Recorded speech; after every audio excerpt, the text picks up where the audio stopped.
Udo, o livro francês. Aurora ia começar a dizer algo, quando a porta se abriu num rompante. Vitória, esbaforida, espantada, barulhenta, bateu a porta atrás de si e, sem se mexer, gagueja. Eu vi. Eu, Vitória, já sabemos. Você é igual a essa sonsa, disse Violeta. Ah, sim, eu não consegui terminar de apresentar Violeta, que apesar do nome primaveril, era um tanto. Violeta com más palavras. Violeta, espantou-se Esperança. Eu, Violeta, para você, como sempre diz a louca ali. Eu, Vitória, continuava insanamente Violeta. Claro, essa era Clara, revirando os olhos claros, com uma maquiagem bem clarinha. Calem a boca, gritou barbaramente Bárbara. Eu vi, estavam se beijando. Conseguiu terminar a frase, depois de recuperar o fôlego. Vitória sempre se cansou fácil. Quem? Queriam saber todas. Perguntaram e logo em seguida se olharam. Queriam mesmo saber se o marido de alguma delas estava beijando alguma delas, das 3F, digo. Será que queriam mesmo saber? Mas é claro que sim. Quem? Gritaram novamente, inclusive Serena. Quer dizer, acho que gritou, deve ter gritado, mas ninguém pode confirmar quem ouviu. A Íris, eu vi a Íris. Dava para sentir a brochada no ar. Houve um misto de alívio e decepção que não se encontra o equivalente em português para descrever. Apesar que uma fofoca é sempre uma fofoca. Você viu a Íris beijando quem? Alguma delas quis saber, mas não deu para ver. Mas era uma mulher.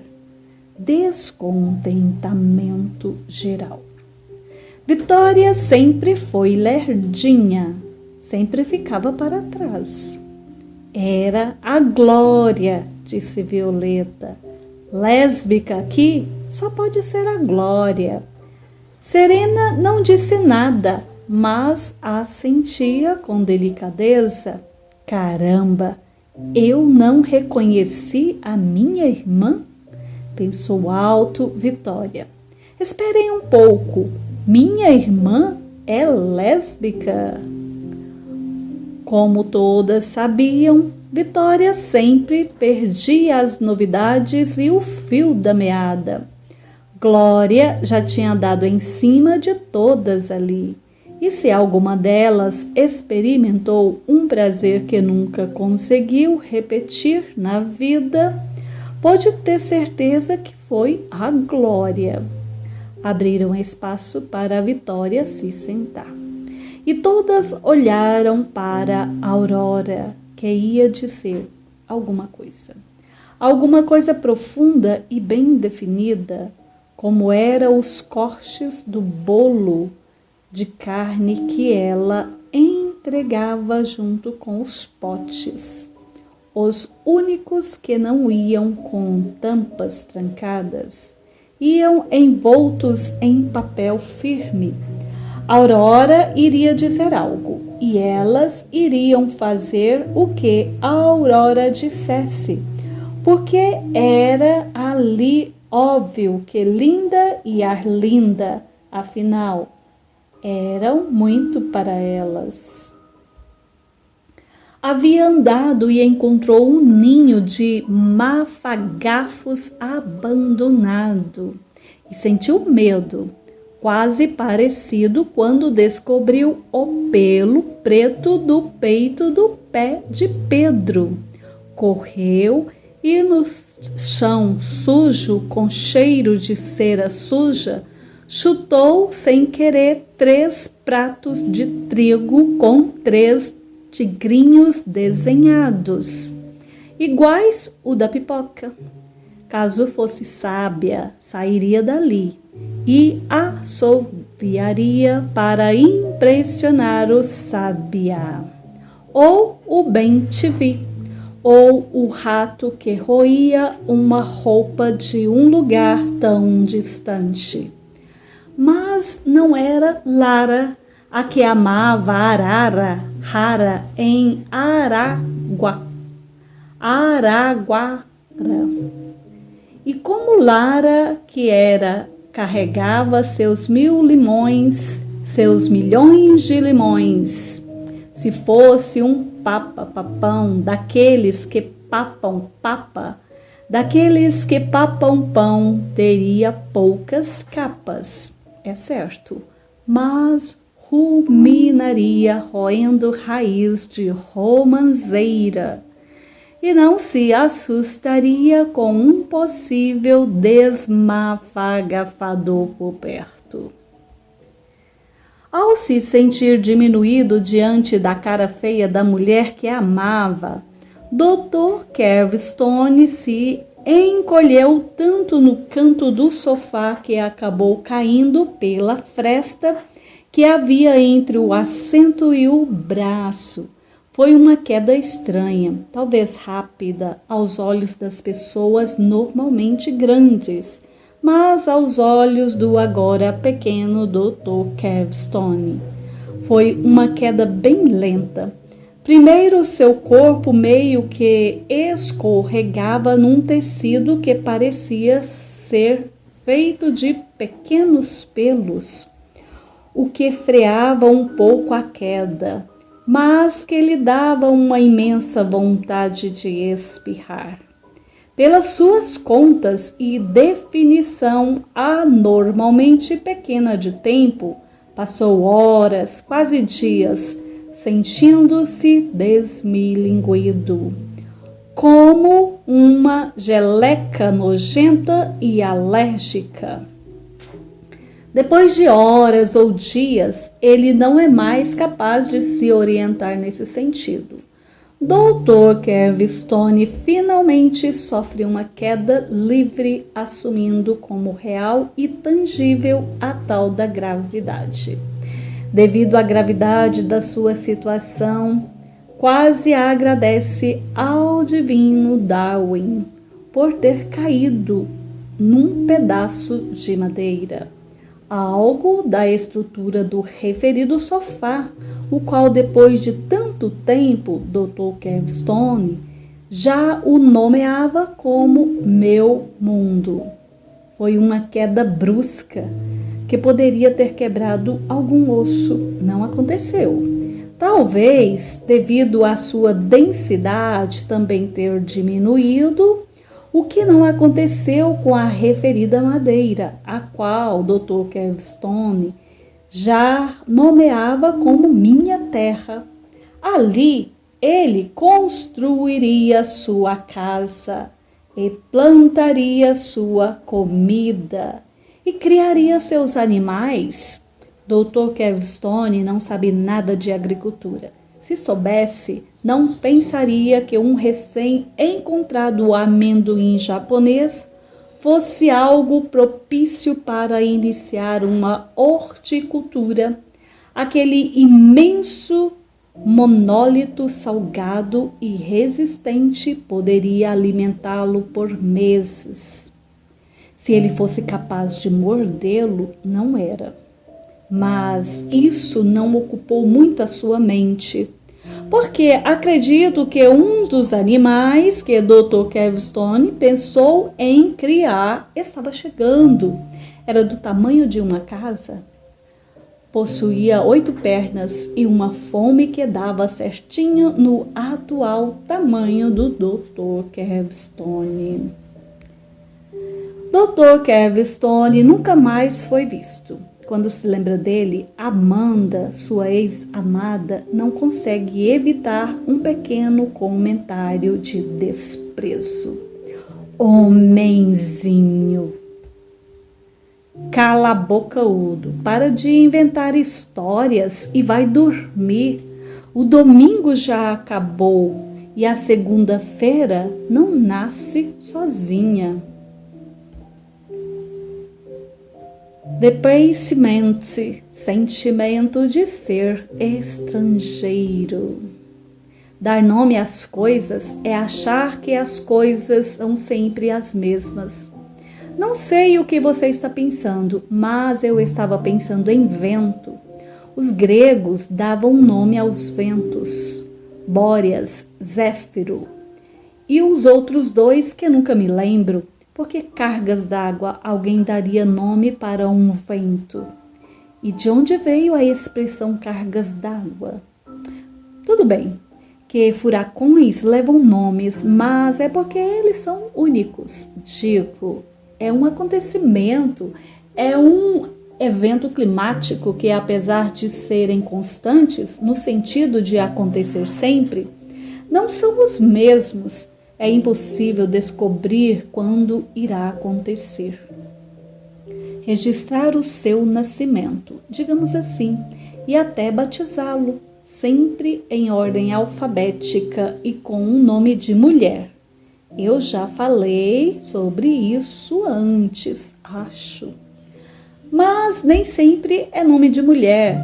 Começaram a dar nomes masculinos, quando o fato de nomeá-los desta forma tornou-se mais discutido do que as mortes que causam. Mas o curioso é que os furacões com nomes femininos sempre causam mais desastre do que os batizados com nomes masculinos. Existe um país no Sudeste Asiático que dá nome de cores. Aparentemente, o furacão cor-de-rosa foi um dos mais terríveis. E se você considera cor-de-rosa de menina, recolha-se na sua ignorância, porque cor-de-rosa não especifica gênero. E toda cor tem nome feminino.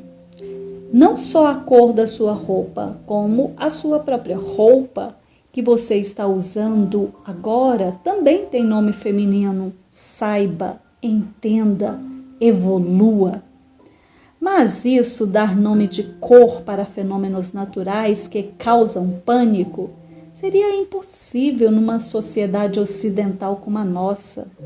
Como somos muito medrosos e supersticiosos e colocamos a culpa de tudo nos outros ou em coisas que não podemos controlar ou entender, isso de dar nome para as coisas que você sabe do que estou falando. Aff. Como cansa essa tal de educação? Seria o verdadeiro desastre. Poderia acabar com a indústria da moda. Algumas cores se tornariam proibitivas em determinadas épocas do ano. Não pegaria bem usar uma cor com nome de algo que matou milhões. Você poderia ser acusado de genocida ou xenófobo ou qualquer coisa. Xenófobo.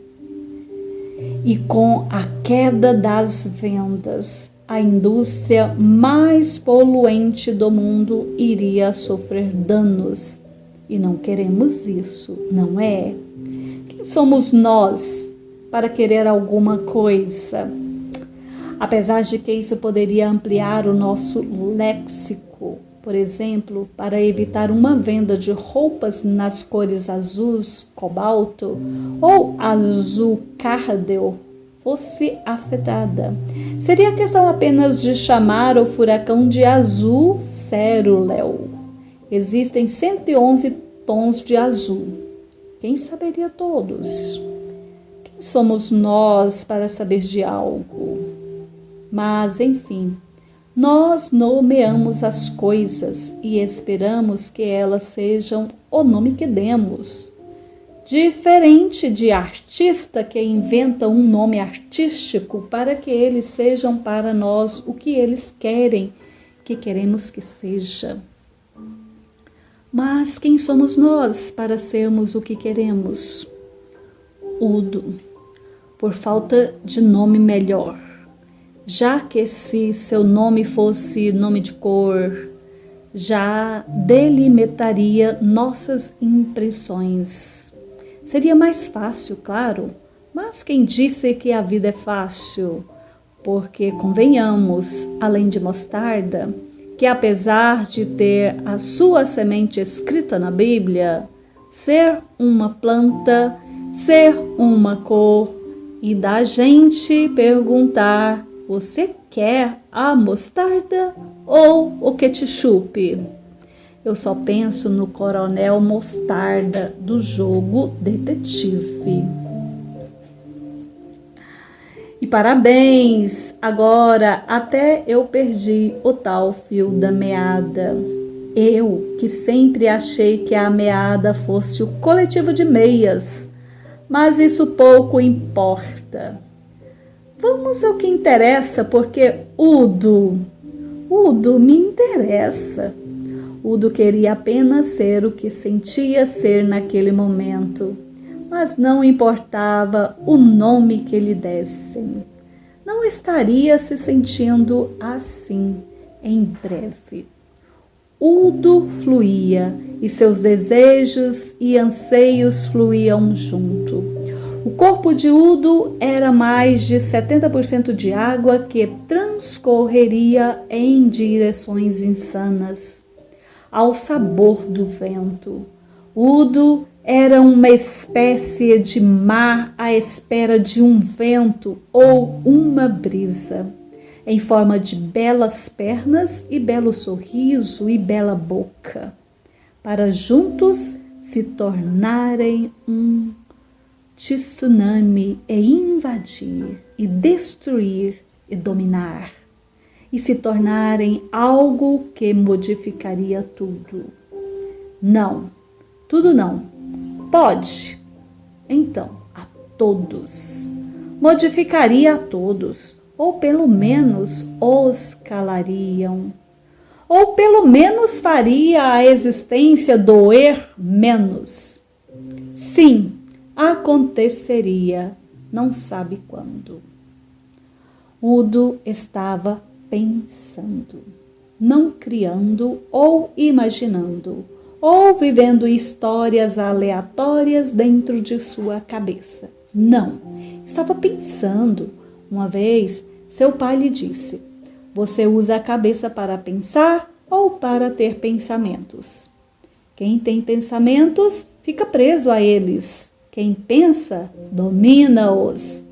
Udo nunca soube sobre quem deveria dominar. Se era algum povo específico ou se eram os próprios pensamentos, dos quais seu pai falava. Na verdade, Udo nunca pensou sobre isso. Mas desde então, Udo tenta pensar da melhor forma possível. Udo estava pensando, estava tentando definir mais alguma coisa dentro de si. Já não era fácil ter que definir todos os gostos, sabores, roupas, cores. Agora precisava definir sentimentos, mais do que nunca, porque agora estava vivendo algo que nunca tinha vivido até então. Poderia listar aqui uma série de coisas que já foram vividas por Udo. mas não faria menor sentido. E o que queremos agora é isso, sentido, porque aparentemente eles sumiram todos. Udo, em sua fluidez, estava pensando até que ponto a rigidez das coisas viria, ele quebraria a cara, a noção, a vontade de tentar. Udo estava pensando e parou, sem pensar. Voltou a lembrar o que lhe haviam falado de manhã. Eu e sua mãe vamos nos separar. Udo instantaneamente começou a listar todas as bandas de rock que se separaram. Mas isso era ter pensamentos, e isso não era a melhor coisa para se fazer naquele momento. Eu e sua mãe vamos nos separar. E de mim? Como assim? Quem vai me abandonar? Ninguém vai te abandonar. Não importa com quem eu fique. Quem for embora estará me abandonando também. Não seja assim. Então, você está querendo me dizer, sapinho, que se eu te beijar, você vira um príncipe? E daí? Quem disse que eu quero um príncipe? E se eu quiser um motorista, ou um amigo, ou um consultor moda, mais cabeleireiro, mais professor de esgrima? E se eu beijar um Fusca, ele vira um New Beetle? Ou outro carro alemão melhorzinho? Digo, você evolui de sapo para príncipe ou se transforma? São coisas diferentes. E por que precisa de mim? Por que você não acorda mais cedo e vai para a academia? Tenha pensamentos positivos. Veja vídeos motivacionais e se torna um coach. Por que você não pode ser feliz assim como você é? Como eu queria não ser assim. Esse foi o primeiro pensamento que teve, mas isso foi há anos, quando lhe vestiram com uma roupa que combinava com o lugar para onde iam, mas não combinava com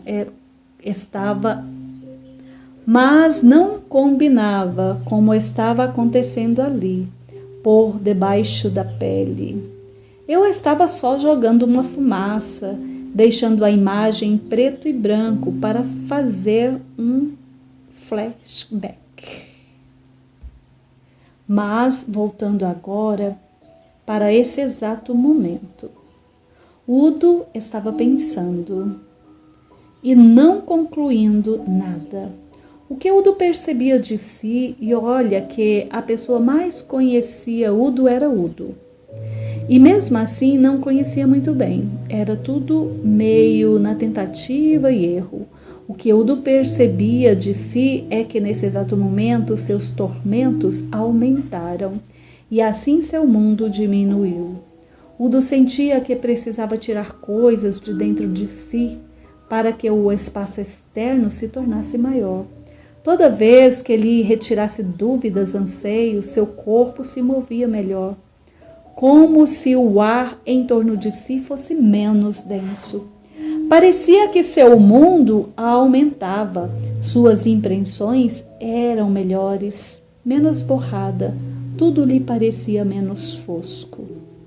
Mas agora veio essa tempestade tufônica, ciclônica, furacônica, faraônica, que dividiu ainda mais o mar vermelho do seu sangue. Udo nunca se sentiu como se houvesse divisões dentro de si. Eram mais manchas de tinta guache. Uma aquarela por onde um gato passou e se esfregou. Mas agora Udo conhecia uma coisa nova, uma rachadura. algo que delimitaria, que separaria, que seria um limite, uma fronteira. Uma parte seria de papai, outra de mamãe. Udo odiava isso. Mas esse sentimento Udo conhecia bem, o ódio. E agora a imagem trêmula, um barulhinho eletrônico quase imperceptível aparece. E você me pergunta, o que está acontecendo? O que está acontecendo? E eu respondo, é o flashback. Flashback. Mas você não explica como a gente vai entender. Udo então respira, mais firme e mais forte do que ninguém jamais conseguiu antes. Tanto ar dentro de si, digo, mais firme e mais forte do que jamais conseguiu antes. Tanto ar dentro de si provocou fagulhas e faíscas e ligações internas nos seus neurônios, que finalmente havia encontrado todas as palavras necessárias para que, enfim, houvesse uma comunicação com seus pais ou progenitores. Se quisermos buscar uma nomenclatura mais condizente com essa época atual. Eu não tenho culpa se vocês são uma versão iPeg de vocês mesmos, JPEG. Eu não tenho culpa, nem vocês, ninguém tem. É o que é, são o que são. É fabuloso o trabalho em full HD de vocês, considerando que ocupa menos que 100 KB. E agradeço imensamente, sério, mas temos que aceitar que a compreensão faz perder a qualidade de certas coisas. Eu entendo que vocês olham para mim e queriam ver GIF, mas não dá para ser. Tem dias que estou PNG. E aí tudo bem. A gente consegue conversar apesar dos pesares e da alta qualidade de muitas imagens, pensamentos e coisas. Às vezes, dentro de mim, é tudo BMP e às vezes não. O que vocês não entendem é que no PSD da vida, com todas as máscaras, CMYK, camadas e camadas de textos, canais, alfa e tudo, às vezes eu preciso avançar para conseguir dar uma animada nas coisas e não me tornar sei lá, porque não adianta nada começar o dia em JPG,